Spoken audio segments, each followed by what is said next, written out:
Olá, este é mais um Estúdio Tribuna Online.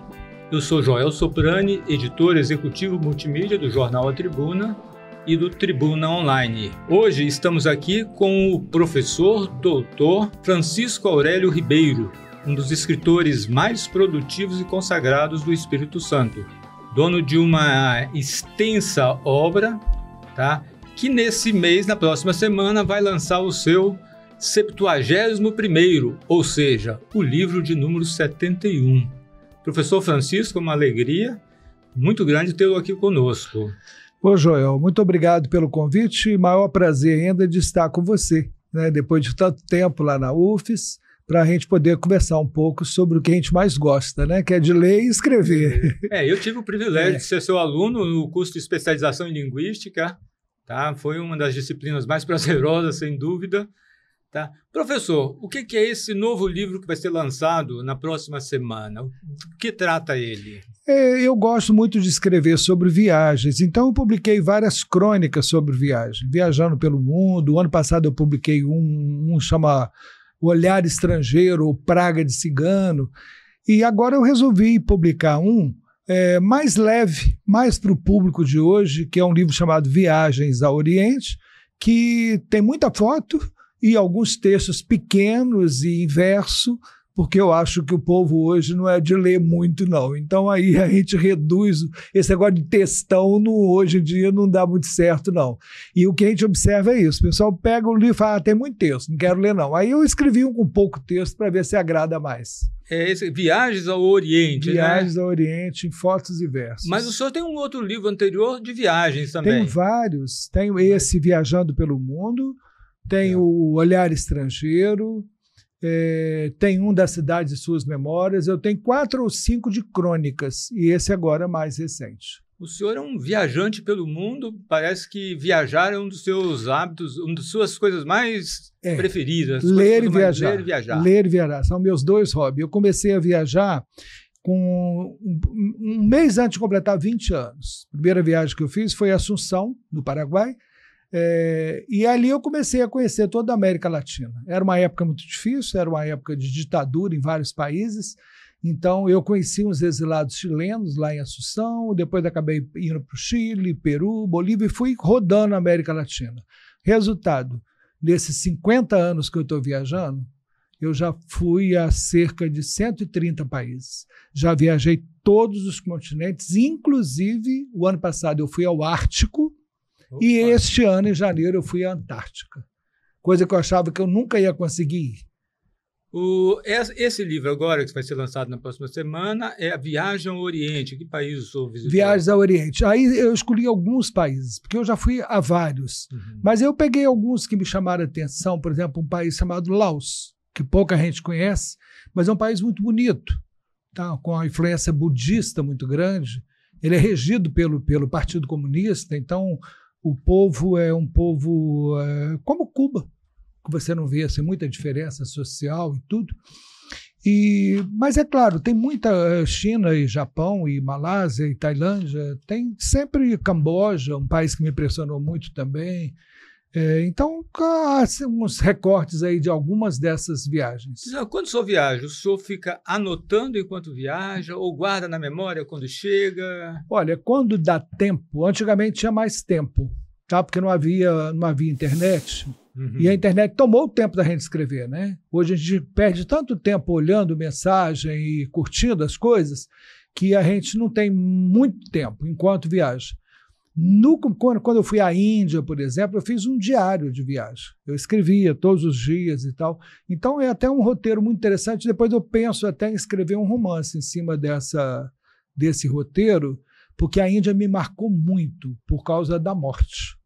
A morte é uma coisa muito forte na Índia. Você vê defunto o tempo todo, queimado na beira do Ganges. O Ganges é uma imagem que sempre impressiona, é um porque as cemitério. Pessoas estão tomando banho enquanto cadáveres estão passando. Na verdade, não é cadáver, porque eles queimam. Então, eles colocam a cinza numa bacinha, com uma vela ou com uma flor e soltam pelo rio. Mas o rio fede, porque é um rio muito poluído, é um rio, né, há muito tempo habitado. O Ganges fede muito. É um negócio terrível. A Índia toda fede muito. Mas a Índia tem sempre uma mística muito grande. Muito grande, muito grande. É um dos países mais antigos do mundo, de maior cultura, mas é um país que eu não gosto eu já fui 2 vezes, mas eu não gostaria muito de voltar. Sabe por quê, Joel? Pelo seguinte, eles acreditam em karma e castas. Então, isso faz com que as pessoas sejam destinadas a ter o destino que têm. Então, não há muita ascensão social na Índia. Quem é rico mesmo, e lá você encontra as pessoas mais ricas do mundo e as mais miseráveis. Então, o contraste social é muito grande. Isso me chocou muito. Nesse caso da Índia, você tem uma religião que pesa muito na vida das pessoas, parece que tudo é norteado em torno da religião, ainda mais do que no cristianismo. Tenho essa impressão, sim, né? Sim. Isso que você é viu, isso, só que não é uma religião, são muitas. Né? São muitas. O hinduísmo, tem o brahmanismo, o budismo. hinduísmo, tem muita coisa. Tem um tal de jainismo também, que é tipo assim uma ala mais radical. E tem muitas religiões. Cada província da Índia é como se fosse um país diferente. Você sai, por exemplo, de Uttar Pradesh ou Madhya Pradesh e vai para o Rajastão e aí muda tudo. O Rajastão é como se você estivesse chegando num país completamente diferente. A língua é outra, os costumes são outras, roupas, a tonalidade da pele, tudo muda. Tá? Então, a Índia, na verdade, não é um país. A Índia é uma confederação de culturas. Mais de 1 bilhão e 300 milhões de habitantes. É o maior país do mundo, a maior quantidade de gente. Passou a China, né? Passou a China. Agora, uma coisa interessante, Joel, para mim, que sou professor de literatura, eu perguntei, eu tive um guia muito experiente lá, que rodou comigo durante o mês todo que eu fiquei lá. E ele me explicou muitas coisas. Uma delas que ele me disse é o seguinte: o que une a Índia, por incrível que pareça, é a literatura. Porque uma vez tinha umas professoras na beirada da estrada e ele falou assim, vamos dar carona para elas, são professoras. Eu falei, mas é comum? Ela falou, não, é comum, porque as pessoas aqui não têm dinheiro nem para andar de ônibus. Eu falei, caramba, é que nem lá também, na época, né, que o professor era mais mal remunerado ainda.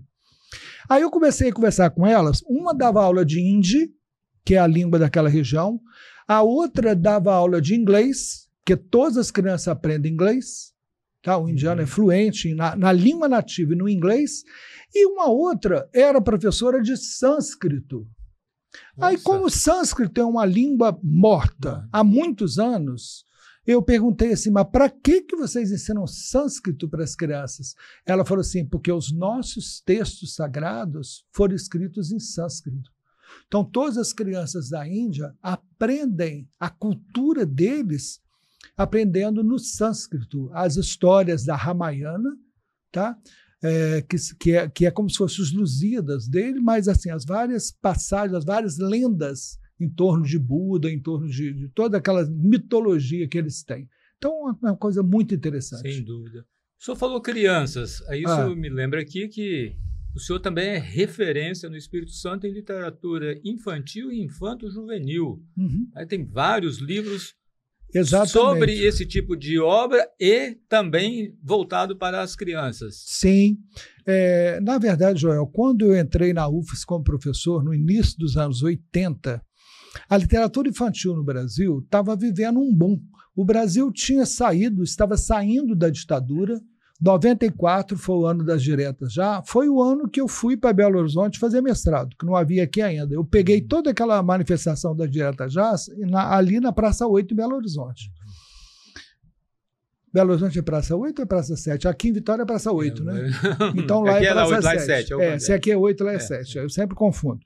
E aí, a pé da rodoviária, que ele ficava cheio de gente na época do diretas já. E lá em Belo Horizonte, era muito adiantado o estudo de literatura infantil. Então, eu fui aluno da professora Maria Antonieta Cunha, que foi minha orientadora do mestrado, e a minha dissertação foi exatamente sobre a obra infantil de Clarice Lispector. Porque todo mundo estudava Clarice Lispector, mas ninguém tinha estudado a obra dela para criança, que é tão importante quanto a obra para adulto, só que era menos conhecida. E aí eu comecei a estudar e falei, nós temos que começar também a fazer um trabalho sério desse na UFES. Então a gente conseguiu implantar a disciplina, tanto é que lá nos cursos de pós-graduação a gente sempre trabalhou. E também, por coincidência, como Belo Horizonte era um centro não só de estudo de literatura infantil, mas também de produção de literatura infantil, eu comecei a publicar. E há 40 anos, exatamente no ano da Direta Já, eu publiquei meu primeiro livro para criança, que foi Era Uma Vez Uma Chave. Um livro escrito para criança que está aprendendo a ler, né? E não era esse o projeto gráfico foi feito pelo Paulo Roberto Sodré, que você conhece, que era meu aluno, um projeto bem infantil, bem bonito, e o livro foi um sucesso. O livro vendeu muito na época, saíram 7 ou 8 edições, naquela época uma edição saíram 5 mil exemplares, e agora, 40 anos depois, nós estamos relançando pela editora Formar o Era Uma Vez Uma Chave, com um novo projeto, agora dentro dessas modernidades e tudo. Outro livro que eu lancei naquela época foi esse aqui, Leve Como a Folha, também outro livro ilustrado pelo Paulo Sodré naquela época, agora com um novo projeto. E 40 anos depois, eu estou lançando esse Dona Mariquinha, que é um livro baseado nas cantigas de roda, porque as crianças hoje não sabem mais o que é isso. E a minha infância lá no Caparaó era junto com as crianças na rua, brincando de pique, e já havia uma hora, quando começava a ficar de noite, quando as estrelas apareciam e tal, que juntavam todo mundo para brincar de roda. Você nasceu em Bitirama, Nasci em Bitirama, lá na Serra do Caparaó. Quando eu nasci, chamava Santa Bárbara do Caparaó. Logo depois mudou para Ibitirama. E agora está saindo com um novo projeto gráfico também, porque essa aqui porque a CEDU aprovou para inclusão no PAES, no programa, né? E escrevi muita coisa para criança, por exemplo, esse aqui, Espírito Santo de AZ, é um livro informativo. Porque as crianças não sabem, por exemplo, qual foi o papel de Anchieta. Começa com A lá, com Anchieta. Araribóia. O que Araribóia tem a ver com o Espírito Santo? Tá? E aí fui pegando um por um. O B, o C, o D. Tá? Fiz um ABC. Um dia desse, a gente retoma ali, alguém estava brincando e falou assim, se você está procurando alguma coisa sobre literatura capixaba e não encontra no Google, liga para Francisco Aurélio, porque é a pessoa que mais domina, tá, a literatura capixaba, os escritores e um pouco de história, porque o senhor também tem uma preocupação muito grande com historiografia dentro da literatura. Sim, eu sempre, na minha linha de pesquisa na pós-graduação, era sempre a relação entre a literatura e a história. Por isso que eu era tão amigo do Luiz Guilherme, porque o Luiz Guilherme caminhava nessas duas áreas muito bem. Ele está se referindo a Luiz Guilherme Santos Neves, um escritor capixaba. Que faleceu agora e com quem eu tive a oportunidade de trabalhar bastante. E aí, tanto é que foi com essa preocupação que eu escrevi Histórias Capixabas. O que é isso aqui? São lendas ou histórias, a gente nunca vai saber, na verdade, qual foi. Maria Ortiz. Nunca nós vamos saber, na verdade, o que tem de lenda e o que tem de histórico no episódio de Maria Ortiz. Mas não pode ser ignorado. Por que não pode? Porque Maria Ortiz é o exemplo da mulher guerreira, ou seja, da mulher que atuou junto com os homens na construção das cidades. Então, quer dizer, tudo indica que sim, não há nenhum documento, certidão de nascimento, não há nenhum documento histórico que comprova a existência dela. Mas esses relatos que permaneceram esse tempo todo, eles têm um fundo de verdade. Uma probabilidade de existência de uma mulher que atuou dessa maneira. Há uma referência do governador da época, uma mulher que liderou a cidade enquanto os soldados das fortalezas de Vitória se reuniam, quando os holandeses atacaram a cidade em 1625. Então, aí o que eu fiz? Eu escrevi vários episódios da história do Espírito Santo exatamente para o público infanto-juvenil. A gente vai voltar daqui a pouco a essa questão da criança, da história capixaba. Tá bom. Mas tem uma coisa que me indago agora, é o seguinte. O livro foi escrito há 40 anos, a realidade educacional, a realidade das crianças era totalmente diferente. Há 40 anos não existia internet, não existia celular. Tá? O que muda entre o escritor de 40 anos atrás e o leitor criança, infanto-juvenil de agora? Excelente pergunta, porque eu estava me perguntando exatamente por isso. Por que nós vamos republicar um livro publicado há 40 anos? O livro modernizou o projeto gráfico, mas a história exatamente era uma vez uma chave, vivia chateado e triste. Sabe por quê, Joel? Porque a literatura, como arte, ela é eterna, ela é universal. A literatura, ela tem como objetivo falar ao sentimento, falar à emoção. Então, você veja, essa chave, ela que eu comecei minha história com ela vivia triste porque ela era solitária. Ela falava, o que eu vou fazer no mundo? O que uma chave faz sozinha? Uma chave sozinha não serve para nada. Experimenta quando você aí encontra uma chave, que lá na academia acontece muito isso, na academia de letras. Sim. A gente encontra uma chave e fala, meu Deus, de onde será essa chave? Então, uma chave sozinha não serve para nada. E a ideia era essa, que todos nós aqui na vida temos que procurar algum encaixe. Não existe como a gente ser feliz sozinho. A chave da gaveta não tem. Exato. O seu encaixe pode ser com a religião, pode ser com a arte, pode ser com outra pessoa e tal, mas todos nós estamos aqui para encaixar. Ninguém está aqui para eu me basto. Basta nada. Não basta, não basta nada. Né? Mas as crianças, os pais estão levando esses livros para as crianças? Elas estão lendo o livro, estão olhando, estão começando? Pois é, Joel. Eu acho que essa é a grande diferença que nós temos dos pais de 40 anos atrás. Ou seja, os pais hoje dizem que não tem tempo para as crianças. Então delegam tudo isso para a escola. Olha, se o pai não tem tempo para a criança, muito menos a professora, que tem 40, 80, 120. Não é? Então, na verdade, essa função de educar as crianças não é só da escola, do professor, é principalmente dos pais. Não é? Então, isso a gente percebe. O que os pais hoje fazem? Como eles não conseguem desgrudar do celular, eles compram o celular e dão para os filhos também.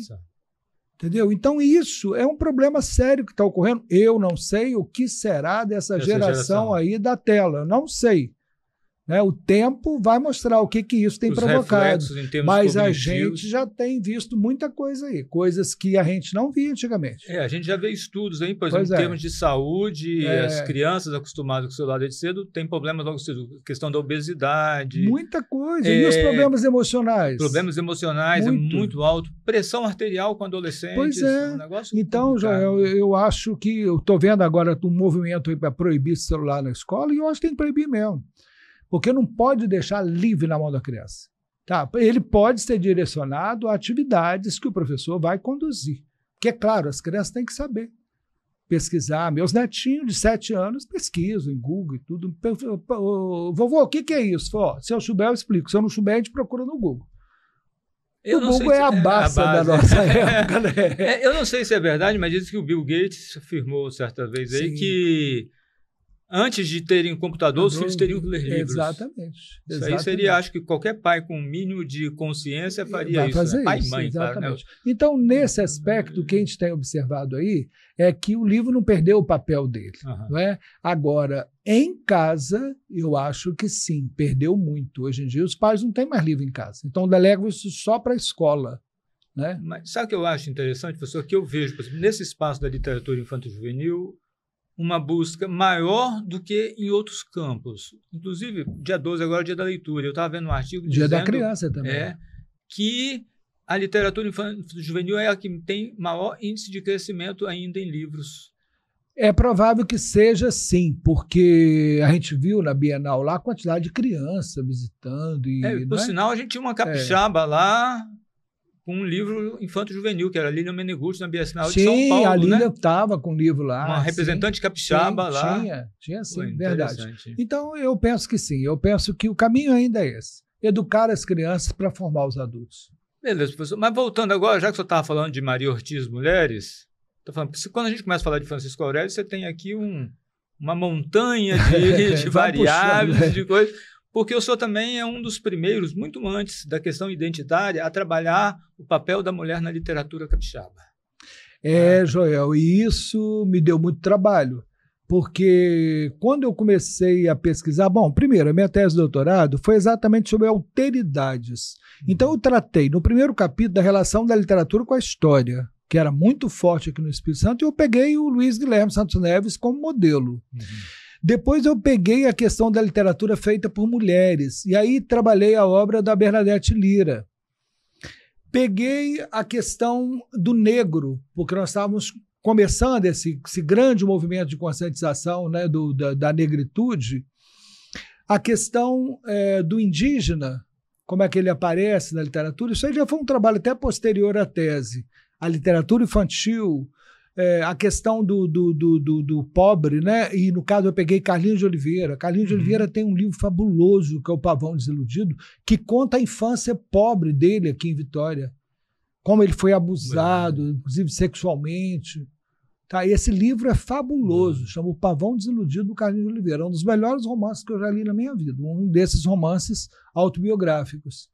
Então, quer dizer, o Espírito Santo sempre teve grandes escritores e escritoras desconhecidos.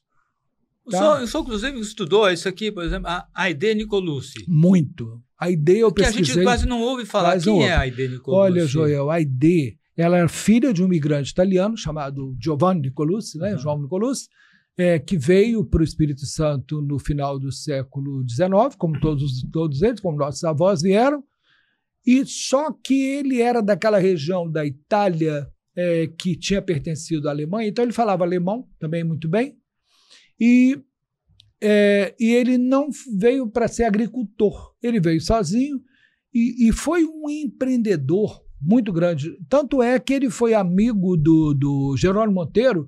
Quando o Jerônimo Monteiro precisava de fazer empréstimo na Alemanha para construir as pontes, as estradas, quem ia buscar dinheiro era ele. Então ele enriqueceu, né, na primeira década do século, e a Aide era filha dele. A Aide era uma menina muito culta, que foi educada por um pai muito culto, que não era um daqueles italianos carcamano que a gente conheceu tanto, não é? E com isso ela teve uma educação da elite, porque as mulheres faziam o curso normal, era o máximo que elas faziam, mas ela se recusou a ser professora. Ela falou, eu não vou fazer curso normal para ser professora. O máximo que ela fez foi ser professora de inglês, inclusive ela foi professora do João Calmon.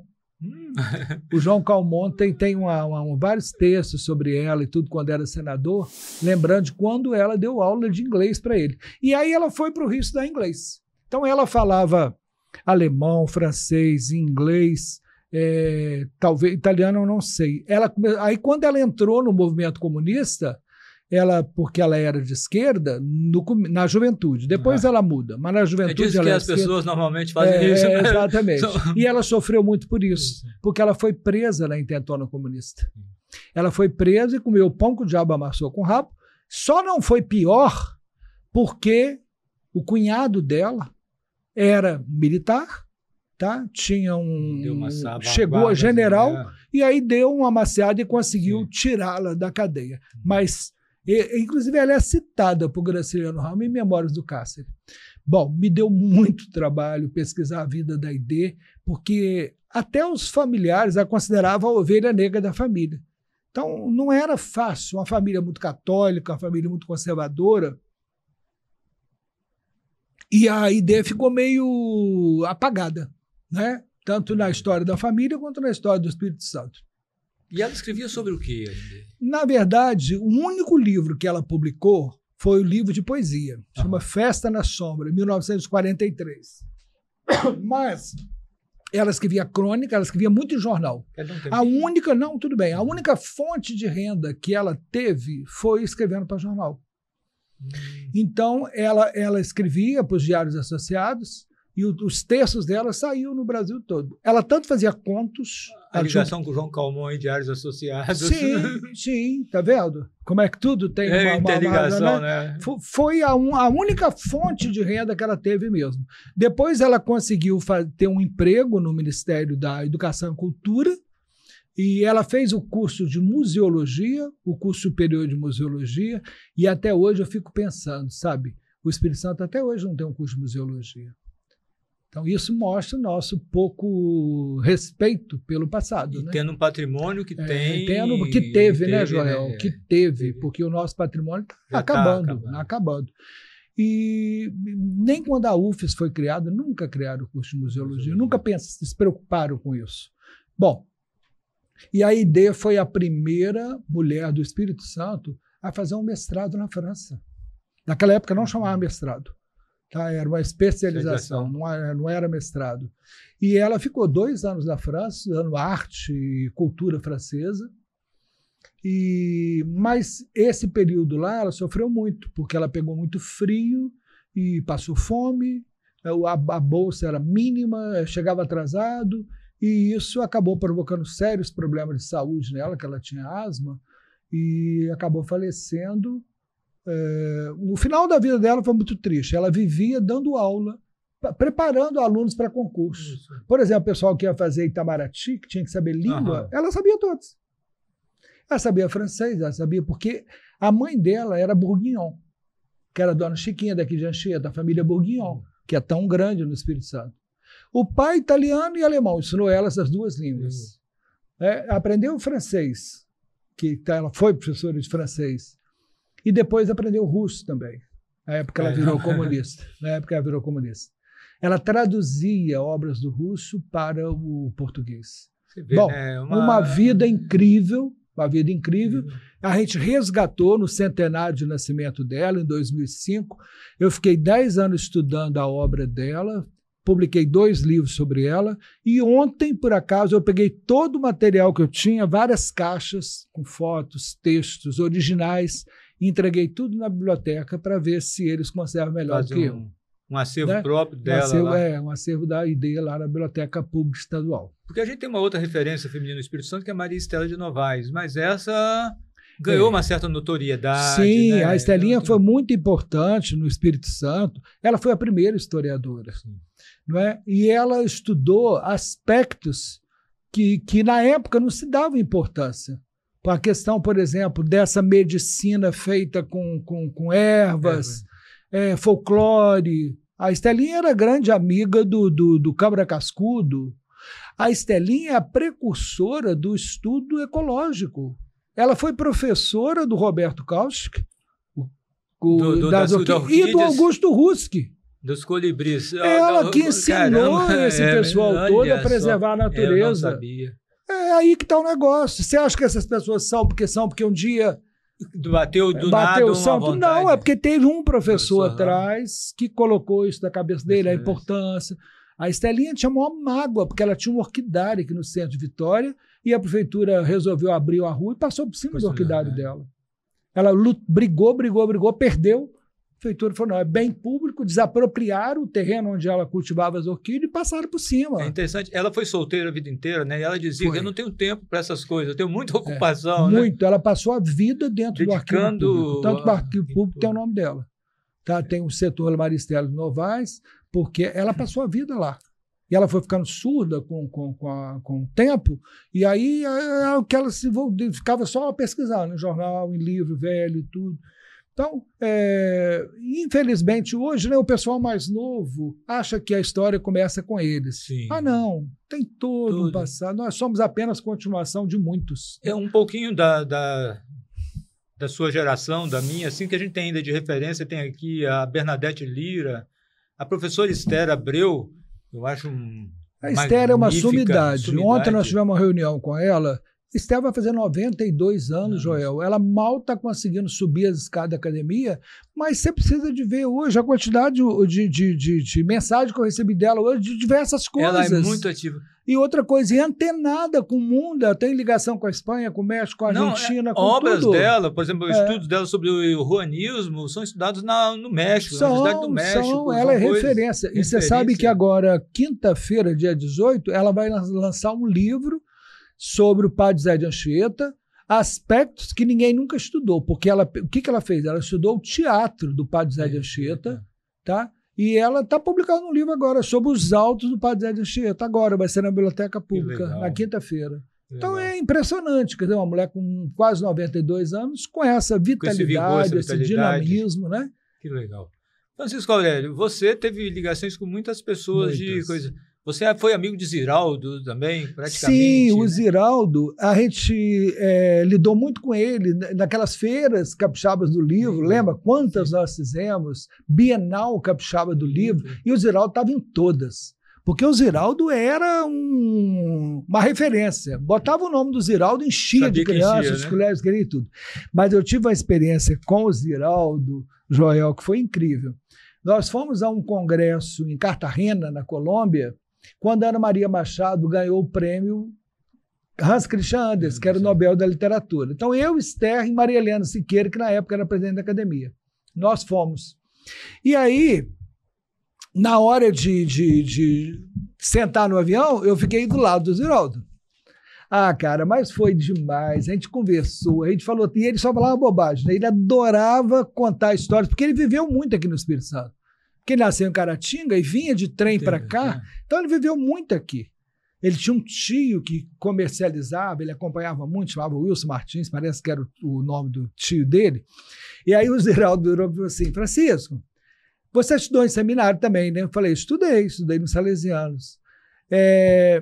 Você sabe aquelas músicas antigas que a gente cantava na missa? Eu falei, sei, qual? Aí ele começava, Coração Santo, eu falei, sei. E a gente desgraçou a cantar música de igreja dentro do avião. Cada música que ele lembrava, eu lembrava também, e a gente puxava e cantava. Aquilo o pessoal ria para dar, e estamos nós dois lá, igual dois. Ele já bem mais velho que eu, mas eu acompanhando ele nas loucuras dele. Então o menino maluquinho tinha o pai maluquinho também, né? Tinha também. O Ziraldo era o próprio menino maluquinho. Uma vez eu ouvi uma frase que eu não me lembro o restante, que foi uma crônica sua, que ele dizia que o Espírito Santo é o ateliê de Deus. Ateliê de Deus. Ele disse isso várias vezes, quando a gente ia para Cachoeiro, para participar de encontro lá, quando ele via o Frade a Freira, o Itabira, quando a gente ia para o norte, que ele via aquelas pedras de pancas, todo lugar no Espírito Santo tem pedra interessante, né? Todo lugar no Espírito Santo.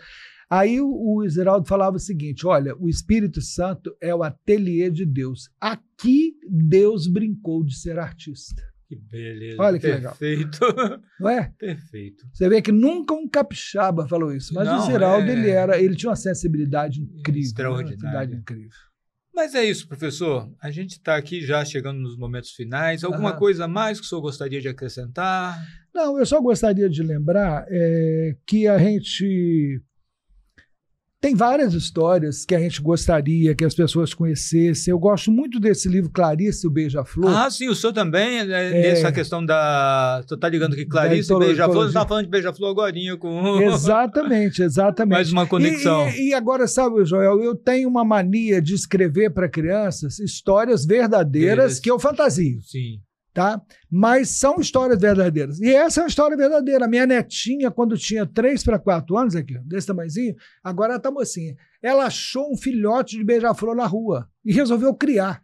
Eu falei, Clarice, eu fui criado na roça e a gente criava muito passarinho. A gente criava sabiá, criava godero, criava passarinhos e depois soltava. Né? Quando você pegava um filhote caído do ninho, a gente criava e depois soltava. Mas eu nunca vi criar filhote de beija-flor. Ele era tão pequenininho que ela, a mãe deram o nome dele de amendoim. Ele era o tamanho de um caroço de amendoim, tão pequenininho que ele era. Você acredita, Joel, que elas conseguiram, ela e a mãe dela conseguiram criar o filhote de beija-flor? E o problema depois é como é que eu ia convencer a Clarice que o filhote de beija-flor tinha que ir embora, tinha que voar. Aí eu conto essa história aqui, e essa história eu acho que ela ficou tão bem contada, é que ela ganhou um prêmio, ela foi premiada no edital da Secult e tal. Tá? Então é uma história tem que eu gosto eu não muito. falei, você tem um livro sobre a história do convento também. Tenho esse livro, o Mansur sempre fica pedindo, Francisco, quando é que a gente vai reeditar aquele livro da história do convento? O problema é o seguinte, aquele livro ele foi feito pela CST, que hoje é a ArcelorMittal. Foi ela que financiou o livro. O objetivo ali era falar do trabalho de recuperação daquela mata do entorno do convento. Porque se você pegar uma foto dos anos 50, era só pedra, não tinha mata ali. Tem gente que pensa que essa mata é da época da colonização. Não. Essa mata é um reflorestamento que foi feito a partir de um investimento da siderúrgica como compensação ambiental. Tá?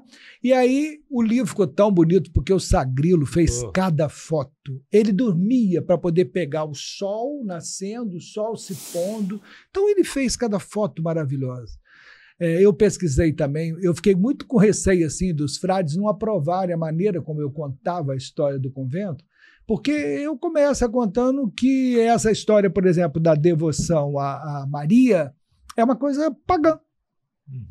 Porque, na verdade, isso nasce com os egípcios, que tinham, por exemplo, o culto a Ísis. Então, Nossa Senhora dos Navegantes é uma transmigração, uma variação do culto a Ísis. Tá? E aí eu peguei vários mitos onde mulheres, por exemplo, Ishtar. Ishtar é uma deusa babilônica. E o templo de Diana, em Éfeso, que era uma das maravilhas do mundo, eu tive a oportunidade de visitar Éfeso, mas o templo não existe mais. Alguns pedaços de coluna. Era o maior templo do mundo. E você sabe que o culto a Maria surge exatamente no Concílio de Éfeso. Então, quando o Concílio de Éfeso, no século IV, resolve incorporar o dogma da Maria como uma deusa, né? Porque é uma mulher que gerou virgem e que depois que não sofreu a decomposição carnal e que foi ao céu. Isso não é a mesma, vamos dizer assim, a mesma crença que as pessoas cristãos católicos têm em relação a Jesus, tem a Maria, como a mãe de Deus. E aí, o mais interessante é o seguinte, que tanto os negros têm vários orixás femininos, como a própria Iemanjá, que é aquela que vem do mar, e os tupis tinham a crença em Tupanci, que era a mãe de Tupã, a mãe de Deus. Então, na verdade, eu conto a história do convento como uma transmigração desses mitos. A própria ideia de que o frade trouxe um quadro debaixo do braço de Nossa Senhora para instalar ali é a mesma ideia da Iemanjá, que vem do mar, que ele veio do mar, para poder assentar. Né? A matriz africana fala isso, o assentamento de santo. O que ele fez foi o assentamento de santo ali. Então, essa devoção a Mariana é outra coisa que nasceu aqui. Então, o Espírito Santo é o primeiro lugar onde nasceu. As outras igrejas, Salvador, que foram criadas antes, eram de Bom Jesus. Não era Maria. Então, o primeiro culto a Nossa Senhora começou no Aparecida no século XIX, praticamente. XVIII, 1700 e pouco. O Círio de Nazaré também 1700 e pouco. Mas o primeiro, porque a festa Nossa Senhora da Penha é de 1570. Tá? Então, ou seja, do primeiro século ainda da colonização. E tem uma coisa... Então você veja, Joel, que aí... E outra coisa também que eu... É claro que aí entra muito a minha fantasia de escritor, e não de historiador. O próprio nome Espírito Santo, para mim, é feminino. Você já pensou nisso? Não. Por que o Espírito Santo é feminino? Porque na Trindade Católica tem um Pai, o Filho e o Espírito Santo. Você já viu pai e filho sem mãe? Então onde é que está a mãe? No Espírito Santo. Então o Espírito Santo é a mãe. É o elemento feminino da Trindade. Tanto é que ele é representado por uma pomba. É interessante. Aí eu dei uma viajada nisso aí, entendeu? Para mostrar que o Espírito Santo é um estado feminino. Ou seja, pelo menos aqui surgiu. E aqui surgiu a primeira heroína brasileira, que é a Maria Ortiz. Não, e a primeira mulher a governar que foi a Luísa Grimaldi. Não foi a primeira, foi a primeira que teve a Dona Brits lá em Pernambuco. Mas no Espírito Santo é ela. No Espírito Santo foi. Tá, 1590, com a morte do Vasco Coutinho Filho, é ela que ficou. Só que ela não pôde continuar porque era uma época de guerra, então teve que ficar com um cara que lutava, né? Mas ela foi a primeira governante aqui. Então a nossa história é muito interessante. Principalmente quando você alia a literatura, então aí fica mais legal ainda. Mas tem uma coisa que eu acho bonita na história do convento, que o pessoal coloca pouco, é que a imagem, na verdade, o culto lá se deriva de Nossa Senhora das Alegrias. A imagem. Aí o pessoal transforma muito para Nossa Senhora das Dores, mas não tem... Não. Ali não tem culto a Nossa Senhora das Dores. Não tem um culto a Nossa Senhora, mas o catolicismo vai muito para essa questão da dor. Não, daquela imagem da Nossa Senhora das Dores que tem lá, era usada nas procissões. Mas a ideia de Nossa Senhora das Alegrias é uma ideia que surge já no final da Idade Média, já no Renascimento, porque aí é para lembrar as alegrias que Maria teve. Maria teve muitas alegrias, 7 alegrias, o nascimento de Jesus e tal. Agora, só para terminar essa história de Éfeso, que eu acho muito interessante, diz a Bíblia que quando Cristo morreu, ele virou para São João, que muitos dizem que na verdade era irmão dele, e diz para ele, toma conta da tua mãe. E aí, como começou a perseguição, então, aos cristãos, era a época do Império Romano e tal, eles foram para a Ásia Menor. Você sabe onde é que é a Ásia Menor? É a atual Turquia. E para onde eles foram? Para Éfeso. Por que eles foram para Éfeso? Primeiro que é uma cidade litorânea, era uma cidade muito importante, e lá havia todo um culto ao feminino, ao elemento feminino. Tá? E aí, com o tempo, esse culto vai sendo substituído por culto a Nossa Senhora, né? Com a medida que o catolicismo é imposto por Constantino como a religião oficial. Sim. E Maria, segundo a tradição, morreu ali. E tem um local turístico lá perto de Éfeso, que é a Casa da Virgem Maria. Olha, pode não ser verdade, mas eu sou católico, e a gente tem uma sensação muito agradável quando a gente visita esse lugar. É um lugar assim de paz. Interessante. E uma coisa que eu fiz da minha vida de viajante também foi buscar esses lugares de paz. E a gente sente muito nos lugares onde há o culto a Maria. Por exemplo, em Lourdes, você sente esse lugar de paz também, no sul da França. Outro lugar que eu tive a oportunidade de ir foi Medjugorje, que é na Bósnia. Um lugar também muito bonito que surgiu após a guerra da Croácia. Lugar de peregrinação intenso ultimamente. Muito. Pois é, eu fui lá e também tive uma sensação muito grande de um lugar assim, vamos dizer. Então há esses lugares místicos, talvez porque eu tenho esse misticismo comigo, internalizado. Mas coisa que eu não sinto, de repente, em outros grandes catedrais e nada, mas nesses lugares muito especiais. Mas o próprio convento, eu tinha um amigo ateu, e ele subiu o convento, ele falou, eu gosto tanto de estar lá em cima, é um negócio assim. Mas você sabe que Celso, inclusive pessoas de outras religiões, elas vão lá pela beleza do lugar, pela paz que o lugar transmite, não é? A serenidade pela historicidade do sítio. Porque você sabe que o Convento da Penha, eu gostaria de não morrer sem ver o convento declarado como Patrimônio da Humanidade. Porque ele é completamente diferente de outras igrejas no Brasil. O convento é a única construção religiosa no Brasil que tem o formato de um castelo e o formato de uma fortaleza. Na época da invasão dos holandeses, no primeiro século, e dos ingleses, a população de Vila Velha, que era pequena, se refugiava ali. 100, 200 pessoas que houvesse, podiam todos se abrigar ali. Entendeu? E eles puxavam o portão e aí ninguém mais subia. Entendeu? Aí podia ser jogar pedra, água fervente, o que fosse, eles não iam conseguir subir ali. Tá? Então o convento, ele não tem a riqueza das igrejas barrocas, ele não tem a suntuosidade das igrejas baianas, mineiras e mesmo do Rio, mas ele tem uma historicidade própria, porque não existe no Brasil nenhuma outra arquitetura religiosa como aquela, que é espanhola, viu? Não é portuguesa. Porque o convento foi construído na época da dominação espanhola, que é de 1580 a 1640. Não podemos esquecer que o Frei Pedro Palácio era espanhol. Maria Ortiz era espanhola, era filha de espanhol. Então, tudo isso ocorreu na época em que Espanha lutava contra a Holanda. O maior inimigo da Espanha na época eram os holandeses.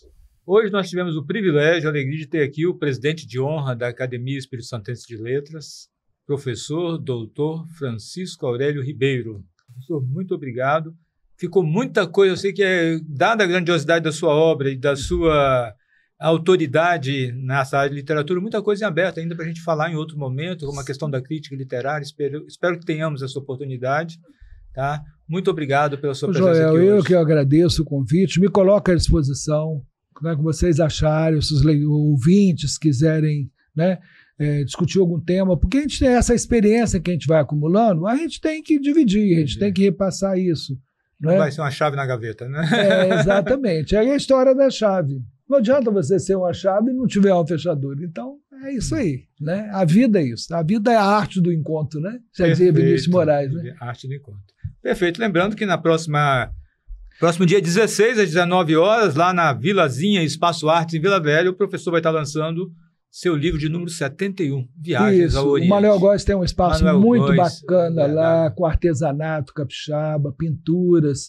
Então é a primeira vez que eu vou fazer esse lançamento lá e eu estou muito feliz de poder ajudar também o Manuel a divulgar aquele espaço que é tão bonito.